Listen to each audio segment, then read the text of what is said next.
umaga. That time check was brought to you by ACS Manufacturing Corporation. ISO certified world-class quality. ACS. Maulan man, no worries na amoy kulob ang damit. Charm Fabcon, bangong kumakabloom, tanggal amoy kulob sa bango ng Charm.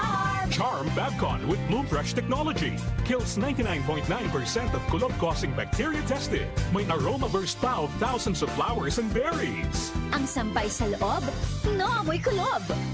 Bangong kumakabloom sa Charm. Manufactured by ACS Manufacturing Corporation. ISO certified world-class quality. ACS. Santon Plus Herbal Capsule. Ako si Roy, taga Santa Rosa, Laguna. Malabo yung mata ko. Sabi ng doktor, may glaucoma daw ako. Pero tinry kong uminom ng Santon Plus Herbal Capsule. Inaraw-araw ko, nawala yung glaucoma. Nabis talaga yung Santon Plus Herbal Capsule. Santon Plus. Sa mga butika. Mahalagang paalala, ang Santhone Plus Herbal Capsule ay hindi gamot at hindi pwedeng gamiting panggamot sa anumang uri ng sakit.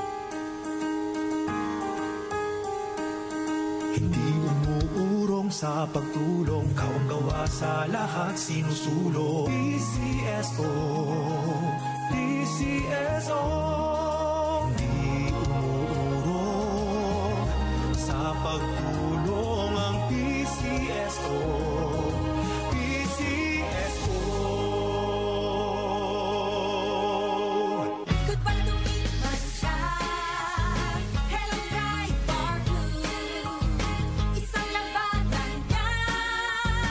Right Bar Blue. Pride Bar Blue with powerful stain-away enzymes. Malupit magtanggal ng dumit mancha pero di masakit sa kamay. Goodbye to me, Masya. Hello, Right Bar Blue.